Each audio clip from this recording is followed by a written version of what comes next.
Once again, and welcome to another edition of the SaskAgToday.com Roundtable. I'm your host, GX94 Yorkton Agriculture Director, Doug Faulkner. I'm joined by the Agri-News Director for 620 CKRM Regina, Ryan Young, as well as Chief Agricultural Editor for SaskAgToday.com, Kevin Hirsch. This week, the big topic has been the lockout/strike for CN and CPKC Rail and the Teamsters Union.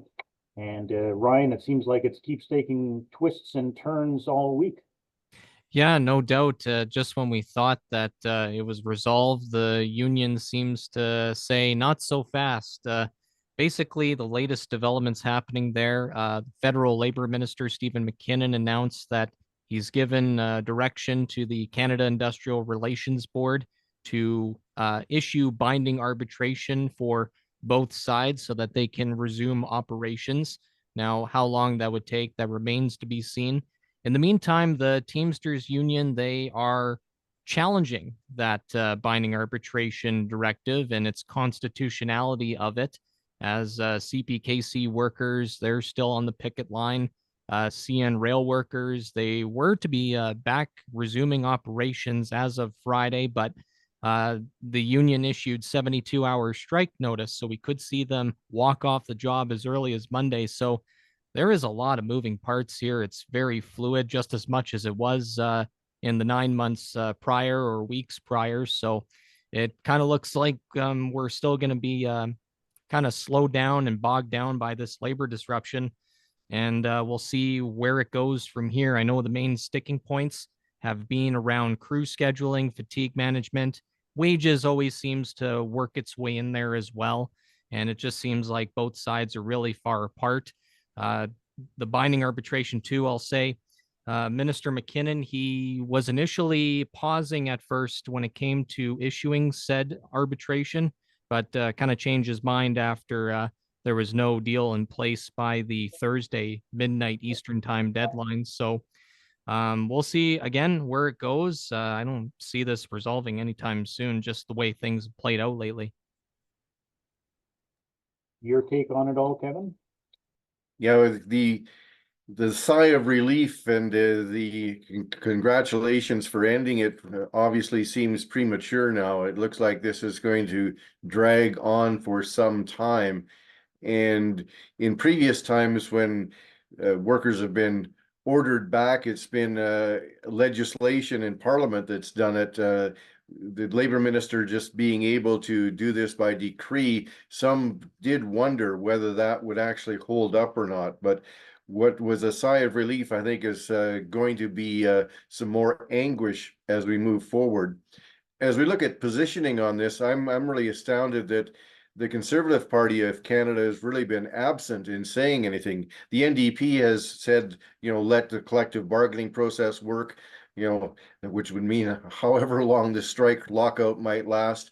The Liberals, they've done what they've done. The Conservatives have been noticeably absent by not saying anything leading up to or even now as to how they say the government should be proceeding with this.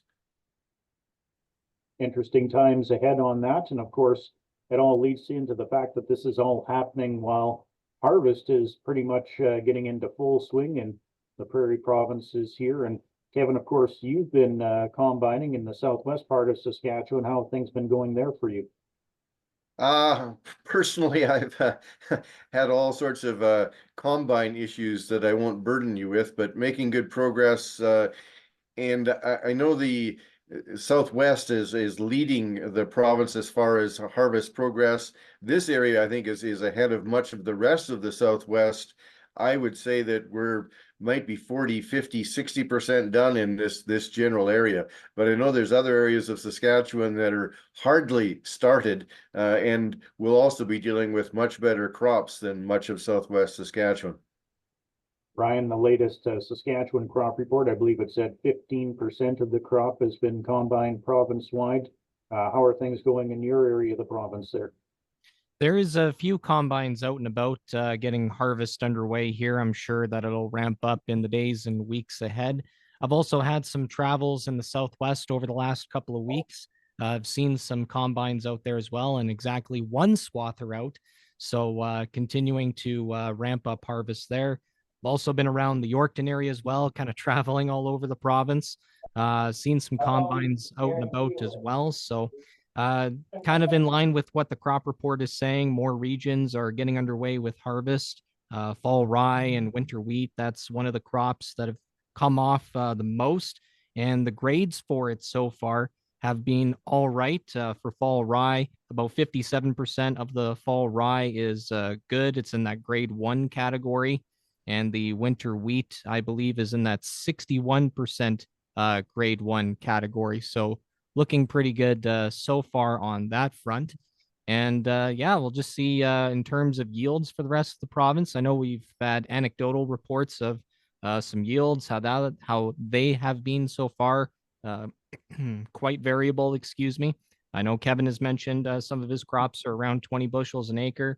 I've heard that from some other producers. Some are better than others. Some even had some yields that were better than what they expected. So it's kind of been a mixed bag overall.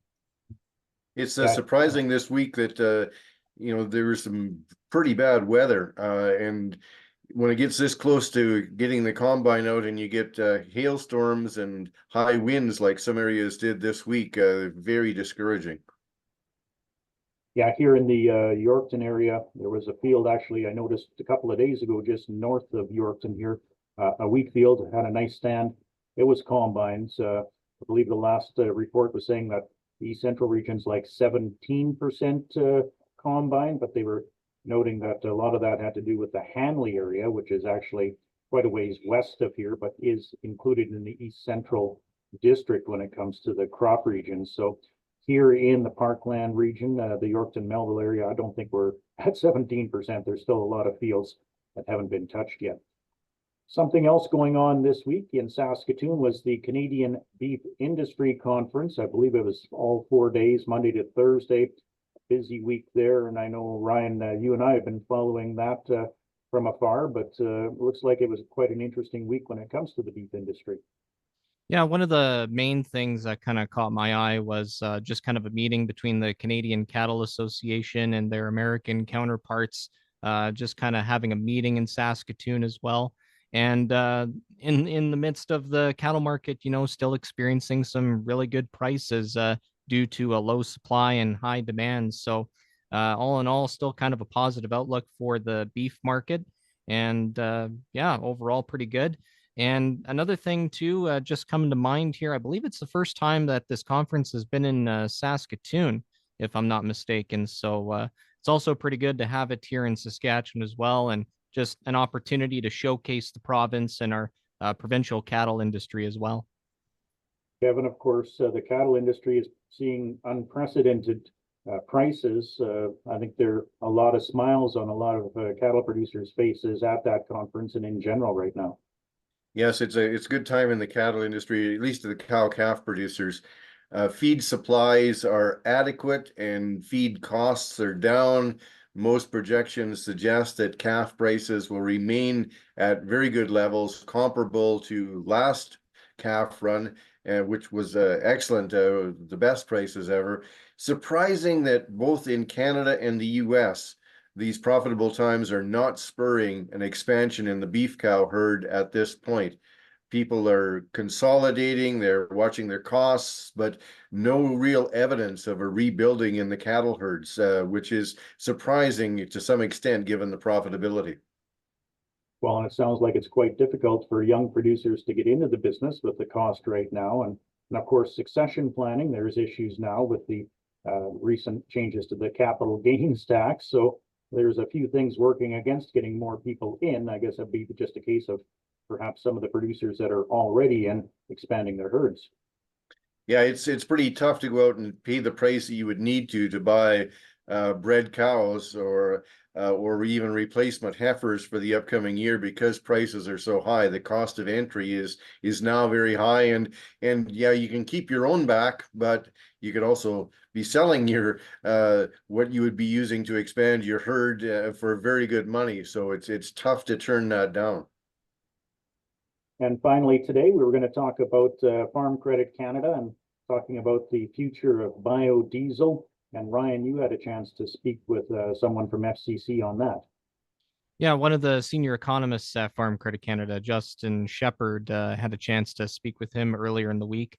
They've been kind of noticing a biofuel boom in North America. There's a lot more biofuels and biodiesels being used in on the continent, and they just kind of did a little bit of an analysis on some of the consumption and some of the percentage of how much things like ethanol is used in gasoline and renewable diesel and biodiesel stuff is being used as well. And everything kind of seems to be going on the up and upward trajectory.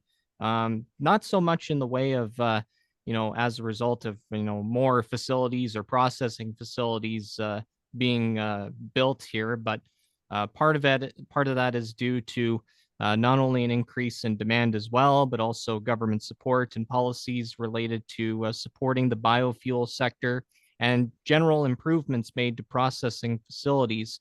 So they see a lot of potential in the market, and oilseed producers, they can take advantage of that, with canola and other oilseed crops that's used in biofuels. So kind of just to kind of summarize it, there's a lot of potential there. Things are looking good, and producers again can take advantage of that. Kevin? Yeah, the biofuels play is really one to watch as far as grain demand, and the new canola crushing plants, both the expanded ones and some of the ones that are on the drawing board, are really predicated on increased biofuel consumption and renewable diesel consumption. I believe that the majority of the canola oil that we export to the US goes into renewable diesel and the whole biofuel industry at this point. And it really is dependent upon government policy, but a lot of big companies betting that demand is going to continue to ramp up, because renewable diesel is one of the ways of meeting some of the carbon reduction goals that governments have. And that also comes as a result of some people, they're so hesitant to use things like canola oil for cooking and stuff. So this is kind of another opportunity to market that canola and use it elsewhere. All right, well, that's going to do it for this week's edition of the SaskAgToday.com Roundtable. On behalf of Chief Agricultural Editor Kevin Kirsch and 620 CKRM Regina Agri-News Director Ryan Young, I'm GX94 Yorkton Agriculture Director Doug Falconer saying so long until next time.